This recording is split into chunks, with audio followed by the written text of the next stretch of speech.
여러분 안녕하십니까. 백운기입니다. 광복절 연휴 잘 보내고 계십니까? 오늘이 77주년을 맞는 광복절인데요.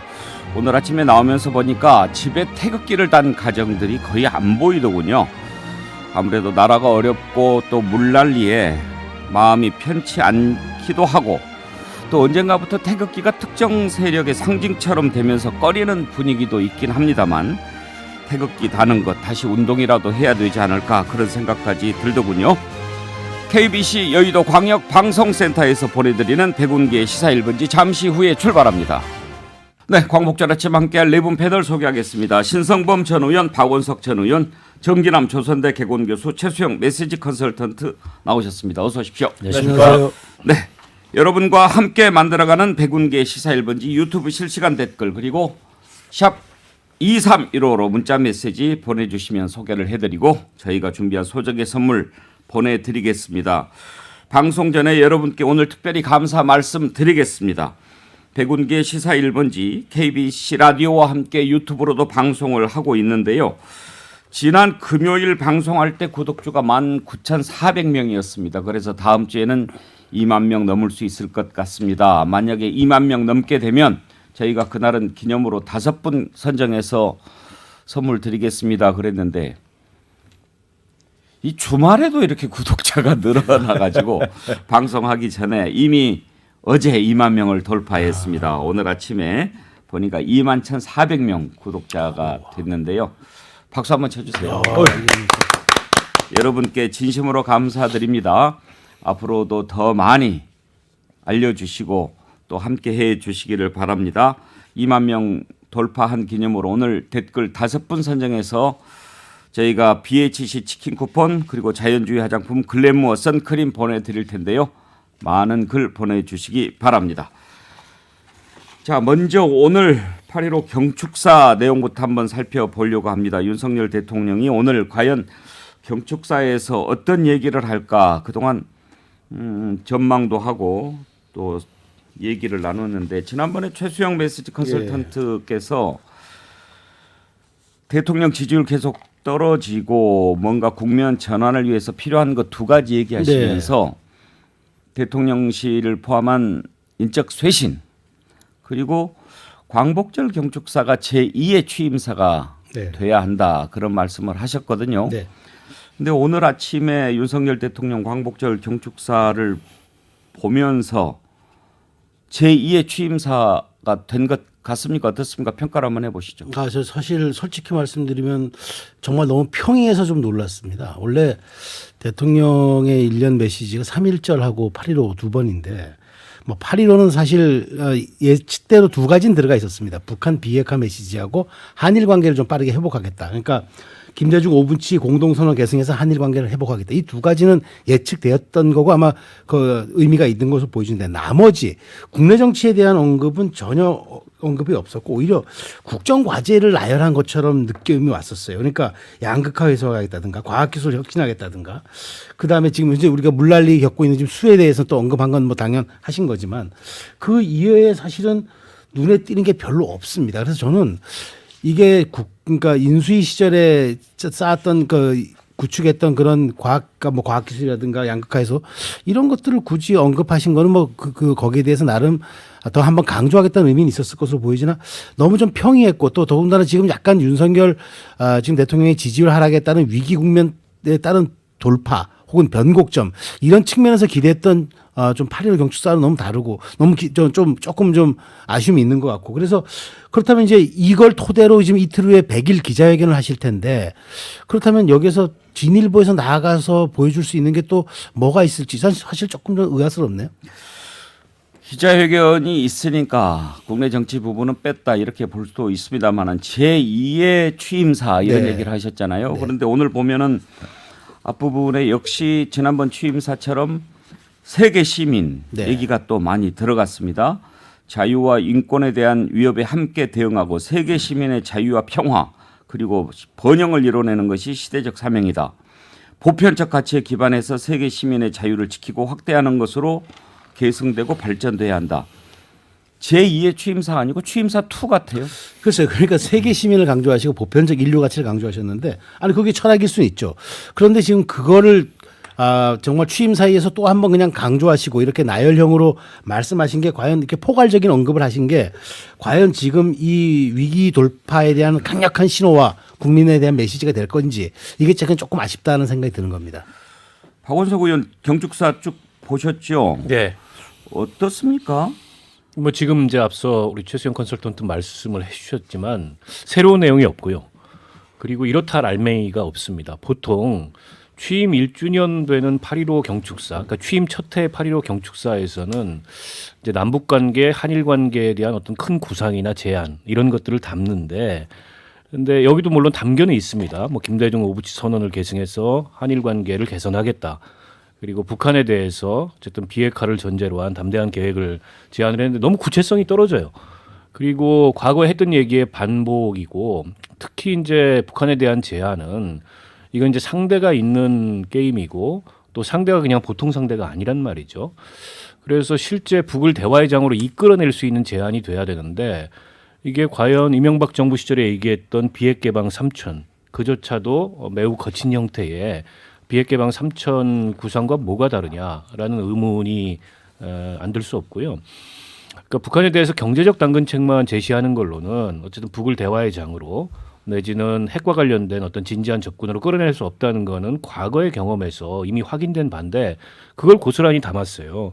그에 반해서 어쨌든 이 안보의 측면에서 북이 우려하는 그런 어떤 이 안보의 우려를 해소할 만한 대책은 아무것도 없어요. 그러니까 이거는 일단 핵을 포기하면 그 다음에 너희들에게는 장밋빛 미래가 열릴 거다라는 얘기의 반복인데 그런 걸로는 저는 꿈쩍도 안 한다고 봅니다. 그리고 이미 지난 정부 시절에 북미 정상회담이라는 상당히 진전된 그런 이 진도가 나갔다가 그게 다 거꾸로 후퇴해가지고 지금 일종의 이제 소강 국면에 있는데 하나만한 얘기를 이렇게 한다는 거는 이에 대해서 아무런 구상이 없는 게 아니냐. 그런 측면에서 굉장히 우려스럽고 뿐만 아니라 지금 국내 정치나 이 현 정부의 정책 비전에 대해서 언급한 것도 말씀하셨듯이 지금까지 나왔던 취임사를 비롯해서 뭐 인수위 국정과제 이거에 그냥 추상적 나열이지 어디 하나도 진전된 게 없어서 국정이 제자리 걸음을 걷고 있는 거 아니냐. 저는 이런 우려를 하지 않을 수 없고요. 무엇보다 이준석 그 대표와의 당내 갈등으로 인해서 지금 이준석 그 대표의 메시지나 이 프레임이 여론을 뒤덮고 있는데 그거를 다시 뒤엎을 만한 아무것도 없어요. 이렇게 되면 이게 국정을 이 대통령이 주도하는 게 아니고 마치 이제 그 여당 내 야당 비슷하게 이준석 대표가 주도하는 이런 형국이 돼서 과연 1주년 기자회견에서는 그와 다른 어떤 반전의 카드가 있을까 굉장히 좀 답답해 보입니다. 예, 오늘 경축식도 용산의 대통령실 앞에 있는 잔디마당에서 했는데요. 참석자 수도 아주 적고 상당히 좀 조촐하고 뭐 그런 분위기였습니다. 오늘 경축식을 보고 경축사를 들은 분들 반응을 좀 들어볼까요? 세렝게티님, 경축사 참으로 안고 없는 찐빵입디다. 사모님, 기대 접은 지 석 달 됐소이다. 최송화님, 광복절 경축사가 뜬금없는 선거 유세인 줄 알았네요. JJ 소프트팡님, 경축사 너무 슬퍼요. 분위기가 완전 초상집이에요. 살찐이의 추억, 저렇게 조촐하고 멋없는 광복절 행사는 처음 보네요. 상당히 그 이번 경축사를 좀 기대했다고 할까요? 뭔가 좀 새로운 모습을 보여주지 않을까. YB님, 웅변도 아니고 스토리텔링이 없다. 이런 지적하셨는데 신성범 의원은 오늘 어떻게 보셨나요? 저는 뭐 이게 뭔가 이게 운혼한 기상, 다시 말하면 77주년이면 뭔가 윤석열 대통령이 이끄는 새 정부는 어떻게 나아가겠구나 큰 게 울림이 없다는 사실에는 저는 뭐 동의를 할 수밖에 없다. 동의한다. 그럼에도 불구하고 굳이 내가 의미를 부여한다면 두 가지다. 첫째는 일본에 대한 규정이다. 과거에는 우리 자유를 되찾고 정치적 지배로부터 벗어나야 될 싸움의 대상이었던 일본은 이제는 세계 시민의 자유를 위반하는 도전에 맞서 함께 힘을 합쳐 나가야 한다는 이웃이다. 그다음에 이제 DJ 오부치 선언이 나오니까 이웃이라는 부분을 강조한 부분이 특징이라면 특징이다. 이 해석 뭐 찬반을 떠나서 두 번째는 북한 비핵화에 대한 이른바 담대한 구상에 조금씩 내용은 나왔다. 뭐냐? 식량 공급을 해주겠다. 송배전 인프라를 지원하겠다. 다시 말하면 식량 대주고 전력 대주겠다. 또 하나는 국제교역을 위한 항만과 공항을 현대화시켜 주겠다. 그다음에 또 농업 생산, 농업 발전 지원하겠다. 뭐 병원 거. 또 하나 이제 국제 투자 금융 지원 프로그램 다 좋다 이거. 이게 어떻게 보면 여기에 또 한 가지가 비핵화에 전환한다면 단계에 맞춰서 이런 일을 해주겠다는 부분이 또 하나 걸려버린 거예요. 그래서 담대한 구상은 못 됐다는 느낌이 드는 거고 어찌됐건 그 정도가 일본과 북한에 대한 제안이라 제 눈에 띈 대목입니다. 또 하나 사실은 좀 더 의미가 있었다면 대통령이 이야기한 중에 내정에 있어 도약과 혁신 이야기를 했어요. 양극화와 사회적 갈등을 해소하는 위한 과제의 하나로 방법론으로 도약과 혁신을 이야기했는데 이 부분이 조금 소략하게 저는 된 게 좀 아쉽다는 생각을 갖고 있습니다. 그런 걸 찾아내셨어요? 네, 봐요. 아이 왜 그러세요? 과학 기술의 혁신이 정말 중요하죠. 예. 애쓰셨습니다. 놀리신 것 같은데. 아니 쭉 이렇게 읽어봤는데 글쎄요 그런 것도 있을 것 같아요. 뭐를 얘기하려고 할까 했을까 이렇게 생각하고 보는 초점의 차이, 관점의 차이일 수도 있다는 생각이 듭니다. 그러니까 신성범 꼭 제가 뭐 비꼬려고 하는 게 아니고 또 그렇게 볼 수도 있구나 하는 생각이 들어서 말이죠. 감사합니다. 정진남 교수 관점평, 감상평. 댓글에 아까 어떤 분이 이제 뭐 슬프다 이런 뭐 언급까지 해주셨잖아요. 예. 근데 저는 좀 그 국정운영 전반에 대한 어떤 이해를 엿볼 수 있는 경축사였는데 좀 착잡한 심정입니다. 착잡한 심정. 너무 그 원론적 수준의 언급에 불과합니다. 한일 관계만 문제 하더라도 그렇고요. 그다음에 그 북한 문제 관련해서도 취임사에서 이미 예고편까지 날렸잖아요. 담대한 뭐 구상 또는 담대한 계획 뭐 이런 부분들이 담대한 구상이 아니라 거의 평범한 접근 수준 아닌가 싶어요.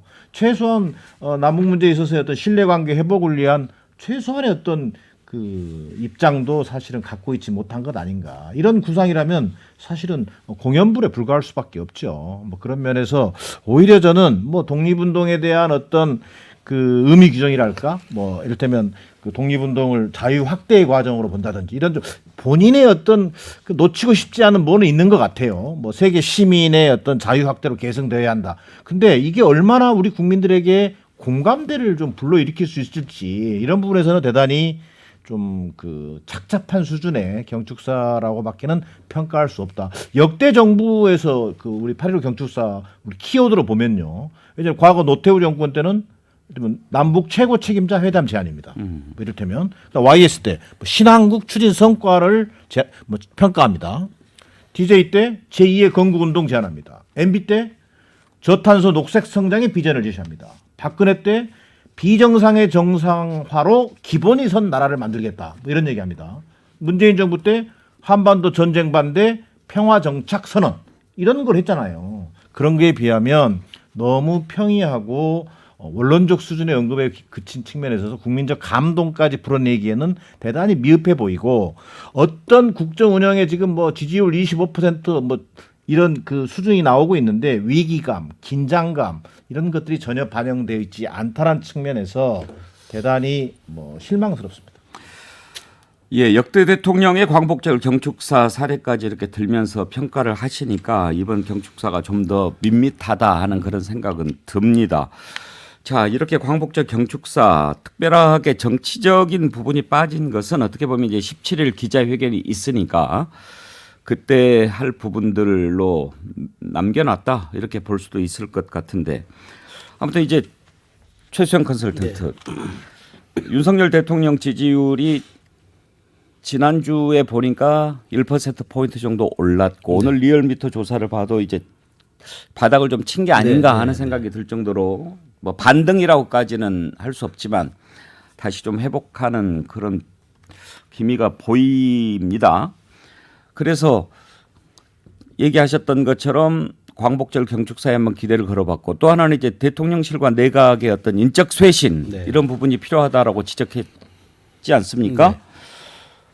근데 인적 쇄신과 관련해서 17일 날 뭔가 좀 변화가 있지 않을까 했는데 현재까지 나오는 얘기로 보면 대통령 비서실장도 안 바꾸고 뭐 그냥 갈 것 같다 이런 얘기 나오네요. 그러니까 방점이 인사의 혁신이 아니고 기능 재조정에 있는 것 같아요. 아. 그러니까 저는 글쎄 지금 이런 상황에서 이제 뭐 홍보 라인을 이제 공부와 홍보로 이원화시켜서 각자에 맞는 역량을 가진 사람을 투입하고 그렇게 다시 재조정하고 그다음에 실장은 놔두고 그다음에 이제 그 기본적으로 좀 실무 라인도 좀 보강하고 바꾸면서 그렇게 한번 이제 취임 100일을 돌파하겠다는 생각을 가진 것 같은데 일견타당한 측면도 사실은 있어요. 왜냐하면 인사는 사실의 대통령의 마지막 어떤 그 국면 돌파와 국면 전환의 메시지가 돼야 되거든요. 그런 점에서 놓고 보면 지금 아마 소폭도 아닐 듯하게 예측이 되는데 지금 최소화시키면서 일단 이 국면을 좀 돌파한 다음에 연말쯤 총체적인 그럼 한 6개월 정도의 국민 평가를 받으면서 거기에 대한 성적표를 바탕으로 대폭이든 전면이든 뭐 이렇게 한번 가 보시겠다는 생각이 일단이 지금 담겨 있는 것도 같습니다. 그럼에도 불구하고 그런데 지금 약간의 대통령 지지율이 하락하는 폭이 경직성이 생긴 하방 경직이 생겼다고 하더라도 그러면 이렇게 지금 보합세에서 20% 후반과 30% 초반에서 이걸 과연 끌고 갈 수 있느냐. 그렇다면 이 정도의 그런 어떤 충격요법으로 어떤 변곡점, 터닝 포인트를 만들 것이냐. 이런 점들에 대해서는 사실 좀 여러 가지 뭐 의견은 엇갈리겠지만 제 느낌을 말씀드린다면은 조금 좀 미약하다는 생각이 듭니다. 그러니까 대통령이 한 명과 두 명, 그러니까 인원이 중요한 게 아니라 명확하게 방향성을 국민들에게 이래서 이렇게 조금 좀 보강하고 바꾸겠습니다라고 명확한 신호를 주셔야 되는데 그게 아니라 뭐 이제까지 국정 홍보에 대한 혹은 뭐 공보에 대한 약간의 그런 기능 재조정이 필요해서 지금 이렇게 좀 변화시켜 보겠습니다라고 하면은 조금 좀 저는 그게 그 강도나 어떤 그 충격파가 아무래도 좀 떨어지지 않느냐 그런 점이 조금 좀 지금 아직 결론이 난 건 아닙니다만 그런 약간 기류가 보이는 것 같아서 조금 아쉽다는 생각이 듭니다. 박원석 의원, 인적쇄신 얘기가 나왔던 것은 지금 이대로는 안 된다. 분위기를 확 바꿔야 된다. 그런 차원에서 나온 얘기 아니었나요? 그렇죠. 국정의 전반적인 기조 전환, 국면 전환이 필요하다. 이게 이제 야당이나 언론이 지적하는 것뿐만이 아니고 여당 내부에서도 그런 어떤 반전의 계기를 만들어야 된다라는 절박감을 가지고 제언을 했는데 지금 나오는 얘기로만 보면 여전히 마이웨이 하겠다. 내가 옳다 이런 생각인 것 같아요. 근데 윤 대통령이 이제 뚝심과 고집으로 말하자면 성공한 분이잖아요. 근데 그건 이제 검사 시절의 얘기인 거고 또 정권과 갈등을 빚으면서 뭔가 탄압받는 프레임을 만들어서 그 뚝심과 고집이 성공한 건데 지금은 뭐 누구한테 탄압받는 위치에 있지 않아요. 지금도 야당이 나를 핍박한다 이렇게 얘기할 수가 없고 모든 이제 국정의 책임을 홀로 져야 하는 위치에 서 있음에도 불구하고 여러 경로를 통해서 이제 국정쇄신을 요구하는 목소리를 외면하고 그냥 가겠다.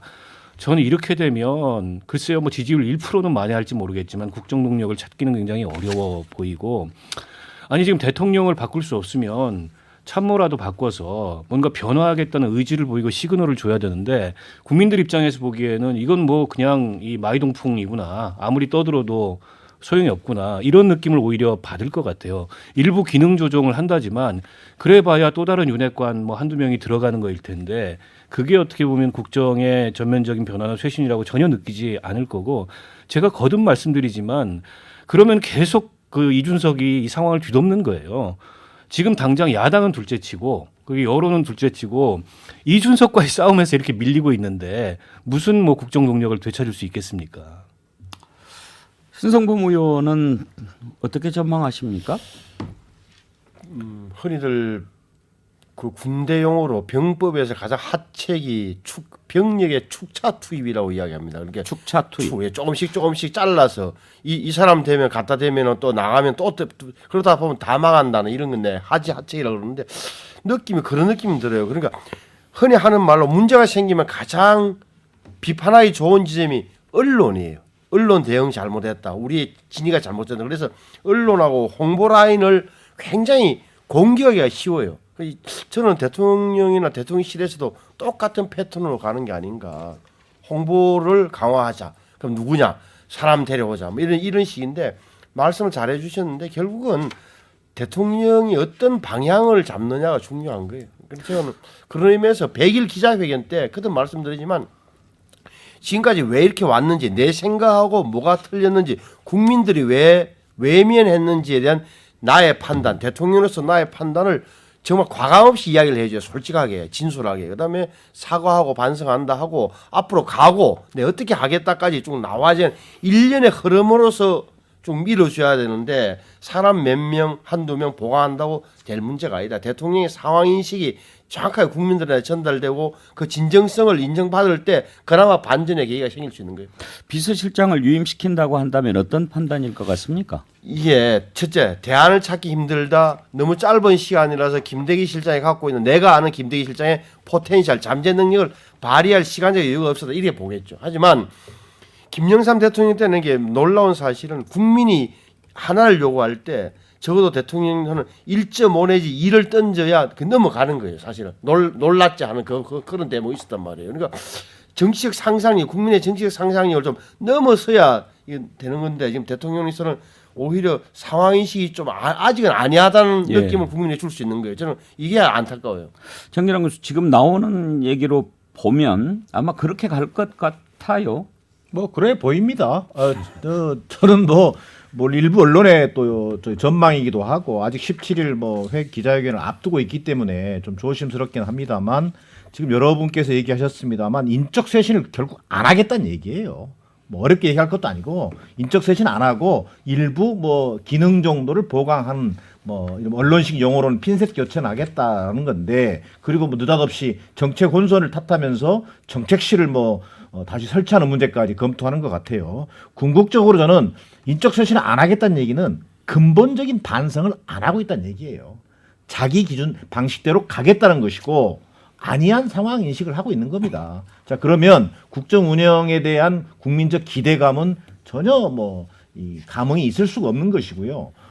그런 면에서 이게 인적 쇄신의 문제를 바라보는 그 위기감 뭐 이런 것들을 그대로 지금 보여주고 있는 것 아닌가 이런 생각입니다. 저는 이 대목에서 거의 뭐 우리가 윤석열 대통령의 어떤 국정운영 방식을 과거 이명박 그 전 대통령에 비유하기도 하고 그 당시 참모들이 상당 부분 지금도 관여하고 있는 걸로 되는데 최소한 MB에게서라도 좀 배워라. 그래서 이 국면을 좀 돌파해 나갔으면 좋겠다라는 게 국민적 아마 기대일 겁니다. 뭐 지지하든 지지하지 않든 왜 나라가 제대로 굴러가야 국정이 제대로 굴러가야 국민들이 걱정을 안 하게 되는 거 아니겠어요? 그런 면에서 윤석열 대통령의 좀 각고의 좀 그 고민이랄까 이런 것들을 좀 하루 이틀 남았는데 그나마 좀 기대해보고 싶은 심정입니다.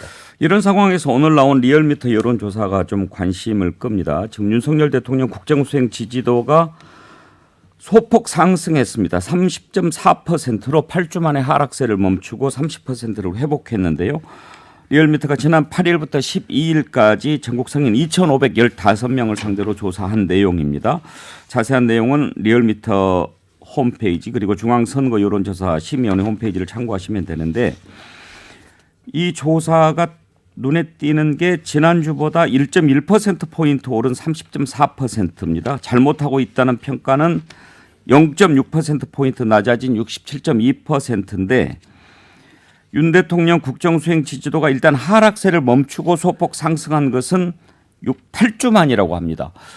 사실 물난리도 있었고 그랬는데도 불구하고 약간 소폭 반등했다. 최수영 컨설턴트 어디서 이유를 찾습니까? 그러니까 첫 번째는 두 가지가 있다고 봅니다. 첫 번째는 일단 그 국가적인 미증유의 위기 사태가 닥치면 일단 국민들이 일단 나라님을 중심으로 뭉쳐야 한다는 우리의 나라님 정서가 있습니다. 그게 아마 조금 그러니까 말하자면 대통령을 중심으로 이 위기 극복을 해야 된다는 그런 약간 결집도가 있었던 것 같고요. 또 하나는 윤석열 대통령이 어쨌든 휴가를 갔다 와서는 약간 태도 변화가 있었습니다. 이른바 출근하면서 하는 그런 걸음걸이라든가 그다음에 작지만 도스태핑 그러니까 출근길 문답을 통해서 하던 그 패턴도 조금 바뀌었고 이제 그런 점들에 대해서 달라졌던가요? 약간 들어오는 입구에서 차에 내려서 들어오는 걸 제가 자세히 봤는데 들어보면 약간 몸짓이 조금 작아졌습니다. 덜 건들건들해요. 그러니까 뭐 그 표현은 좀 그렇긴 한데 그러니까 약간 뭐랄까 팔동작 이런 것들이 조금 더 좀 약간 작아졌다. 예. 이렇게 보여지는데 어쨌든 국민들이 그런 모습 전체 국민들의 눈은 굉장히 정확하고 예리하거든요. 그렇기 때문에 약간 대통령의 태도 변화를 보면서 뭔가 좀 휴가 이후에 그러니까 대통령이 어떤 그런 성찰과 좀 태도 변화가 있지 않았는가 그런 변화가 미세하지만 반영됐다. 저는 그 두 가지 측면으로 놓고 봅니다. 시성범 의원 대통령 지지율이 너무 낮아지면 우리가 대통령을 지켜야 되는데 이런 차원에서 또 결집할 수도 있죠. 당연하죠. 그렇게 뭐 그런 특히 지역적으로 본다면 대구 경북 지역으로 해서 이건 너무 심한 것 아니야? 이런 것까지 내려가면 나라가 어려워진다는 예. 생각은 함직하죠. 그런 차원도 있어 보입니다. 아니 뭐 대통령 걸음걸이가 좀 착해지셨다니까 다행이고 조금 더 착해지셨으면 좋겠고요. 지난주에 어쨌든 사과를 했지 않습니까? 해석은 뭐 분분했습니다. 대통령이 사과했는데 또 대통령실 참모들은 뭐 사과 아니다 오락가락하는 모습을 보였습니다만 지금은 작은 제스처나 작은 시그널 하나라도 이 지지율에 영향을 줄 수가 있어요. 예. 그래서 태도를 굉장히 중시하는 건데 저는 사과가 영향을 많이 미쳤다고 봅니다. 그렇군요. 네, 대통령 지지율까지 살펴봤습니다. 전하는 말씀 듣고 2부에서 이어가죠.